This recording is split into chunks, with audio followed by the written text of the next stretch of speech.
بسم اللہ الرحمن الرحیم۔ رات کو عورت نے اپنے شوہر سے ہم بستری کی اور پھر غسل نہیں کیا اور بنا غسل کیے سو گئی۔ صبح بغیر غسل کیے جنابت کی حالت میں اس نے گھر کے کام کاج کیے، گھر کا کھانا بنایا، اس کے بعد جا کر اس نے غسل کیا تو کیا ایسا کرنا جائز ہے؟ کیا جنابت کی حالت میں عورت گھر کے کام کاج کر سکتی ہے یا نہیں؟ آج کی اس ویڈیو میں ہم آپ کو یہ سب بتانے والے ہیں۔ اس بارے میں کیا حکم ہے؟ دیکھیں، غسل کرنے میں اتنی تاخیر کرنا تو جائز ہے۔ مثال کے طور پر رات میں میاں بیوی نے حق زوجیت ادا کی، اب وہ یہ چاہتے ہیں کہ صبح فجر سے پہلے اٹھ کر وہ غسل کر لیں گے اور صبح فجر سے پہلے اٹھ کر انہوں نے غسل کر لیا، تب تو کوئی حرج نہیں ہے۔ اس تاخیر پر انہیں کوئی گناہ نہیں ملے گا بلکہ جائز ہے، کیونکہ یہ تو حدیث میں ہے کہ ام المؤمنین حضرت عائشہ صدیقہ رضی اللہ تعالی عنہا ارشاد فرماتی ہے کہ جب نبی کریم صلی اللہ علیہ وسلم غسل نہ کرنے کا ارادہ کرتے تو آقا علیہ الصلوۃ والسلام نماز جیسا وضو کرتے اور صبح فجر سے پہلے اٹھ کر غسل کر لیا کرتے تھے۔ اب کسی نے اگر اس طرح کیا ہے کہ رات میں غسل واجب ہوا اور صبح فجر سے پہلے انہوں نے اٹھ کر غسل کر لیا، تب تو کوئی حرج بھی نہیں ہے، انہیں کوئی گناہ نہیں ملے گا۔ لیکن اتنی تاخیر کرنا غسل میں کہ نماز ہی قضا کر دینا، اب چونکہ نماز قضا ہوئی تو نماز کا چھوڑنا، نماز کا قضا کرنا، یہ ایک بہت بڑا گناہ ہے۔ اب ان کے اوپر توبہ بھی لازم ہے اور اس نماز کی قضا بھی کریں گے جو انہوں نے چھوڑی ہے، تو اس طرح کرنا بالکل بھی جائز نہیں ہے۔ شریعت اس چیز کی اجازت بالکل بھی نہیں دیتی ہے۔ اس طرح کرنے سے گنہگار ہوگی۔ اتنی تاخیر نہ کرنی چاہیے کہ نماز کا وقت ہی نکل جائے۔ دو نمازوں کے درمیان غسل واجب ہوا تو دوسری نماز کے وقت ختم ہونے سے پہلے غسل کر کے نماز ادا کر لینا، یہ بہت ضروری ہے۔ اگر اتنی تاخیر کریں گے تو نماز کا وقت ہی نکل گیا تو تب گنہگار ہوں گے۔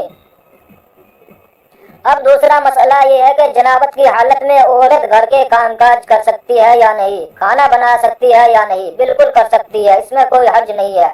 عورت کا جنابت کی حالت میں، ناپاکی کی حالت میں گھر کے کام کاج کرنا بالکل جائز ہے، اس میں کسی قسم کا کوئی کراہت، کوئی حرج نہیں۔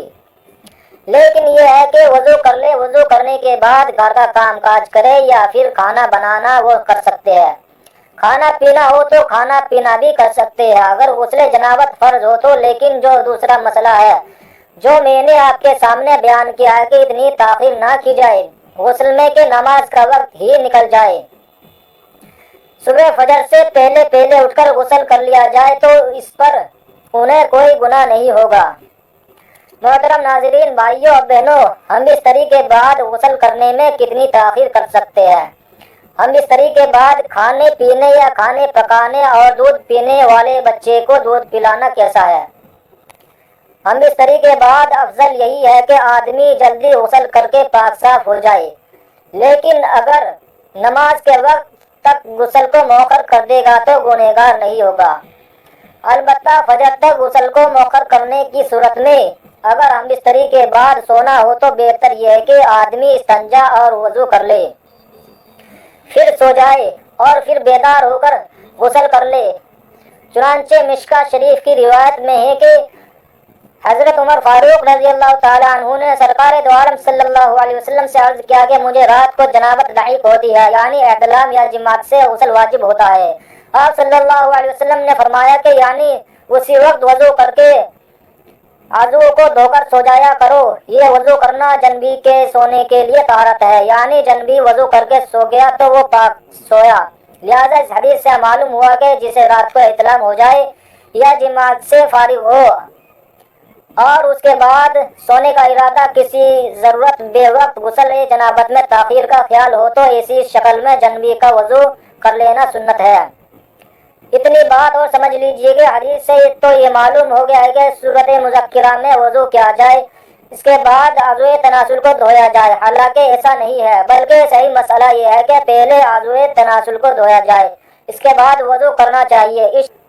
اس شکل میں حدیث کو مذکورہ ترتیب کے بارے میں کہا جائے گا کہ یہاں وضو کرنا اس لیے مقدم کر کے ذکر کیا گیا ہے کہ وضو کا احترام اور اس کی تعظیم کا اظہار پیش نظر تھا۔ جنابت میں کھانا پینا یا کھانا پکانا درست ہے، بہتر یہ ہے کہ وضو کر کے کھائے پیے اور اگر وضو کے بغیر صرف ہاتھ منہ دھو کر کھایا جائے پھر بھی جائز ہے۔ بچے کو دودھ پلانے کے لیے ماں کا پاک ہونا ضروری نہیں ہے، لہذا بچہ رو رہا ہو تو عورت ناپاکی کی حالت میں دودھ پلا سکتی ہے، لیکن کوشش یہ کرنی چاہیے کہ جلد از جلد غسل کر لیا جائے، حالت جنابت میں زیادہ دیر تک نہ رہنا چاہیے۔ محترم ناظرین، میرے پیارے بہن بھائیوں، غسل کرنے کا طریقہ بھی آپ کے سامنے پیش کرنے جا رہا ہوں، نوٹ فرما لیجئے۔ غسل میں صرف 3 چیزیں فرض ہے۔ نمبر 1، اس طرح کے کلی کرنا کہ سارے منہ میں پانی پہنچ جائے۔ نمبر 2، ناک میں پانی ڈالنا جہاں تک کہ ناک کا نرم حصہ ہے۔ نمبر 3، سارے بدن پر پانی پہنچانا۔ مذکورہ 3 کام کر لینے سے غسل صحیح ہو جاتا ہے۔ اس کے علاوہ باقی چیزیں وضو، سارے منہ میں ایک وغیرہ سب سنت ہے۔ نمبر 2، غسل میں پانی پہنچانا ضروری ہے، غرارہ کرنا واجب نہیں بلکہ سنت ہے۔ نمبر 3، دانتوں میں اگر کوئی چیز پھنسی ہو جس کی وجہ سے اس جگہ تک پانی نہ پہنچ سکے تو غسل سے پہلے اسے نکالنا بھی ضروری ہے۔ نمبر 4، بالوں میں تیل لگا ہو تو اس کے ساتھ بھی غسل ہو جائے گا، البتہ کریم اگر ایسی ہے جس کی تہ چہرے پر جمی ہو اور کھال تک پانی پہنچنے میں وہ رکاوٹ ہو تو اس کا ہٹانا بہت ضروری ہے، ورنہ غسل نہیں ہوگا۔ نمبر 5، سنت کے مطابق مکمل غسل کر لینے کے بعد کسی شک کی گنجائش نہیں اور نہ ہی غسل دہرانے کی ضرورت ہے۔ نمبر 6، غسل ہو جائے گا، دوبارہ شروع کرنے کی ضرورت نہیں۔ محترم بھائیوں اور بہنوں، یہ تھی ہماری آج کی خاص ویڈیو۔ امید کرتا ہوں کہ آپ کو ہماری ویڈیو پسند آئی ہوگی۔ میں اللہ تعالیٰ سے دعا کرتا ہوں کہ اللہ تعالیٰ ہم سب کو شریعت کے مطابق زندگی گزارنے کی توفیق عطا فرمائے۔ اللہ تعالیٰ ہمارے سب کے صغیرہ کبیرہ گناہوں کو معاف فرمائے۔ یا رب العالمین، جو لوگ ان گناہوں میں مبتلا ہے جن سے تو نے منع کیا ہے، یا اللہ ان سے ہماری حفاظت فرما، ہماری کمی بیشی معاف فرما اور ہمارا خاتمہ ایمان پر فرما، اور جو کچھ سنایا گیا اور سنا گیا یا اللہ اپنی بارگاہ الہی میں قبول منظور فرما۔ ناظرین، یہ تمام دوستوں سے گزارش ہے اللہ تعالیٰ کے 99 ناموں میں سے ایک نام ضرور ٹائپ کرے اور ویڈیو کو شیئر ضرور کر دیا کرے، صدقہ جاریہ سمجھتے ہوئے۔ اللہ حافظ۔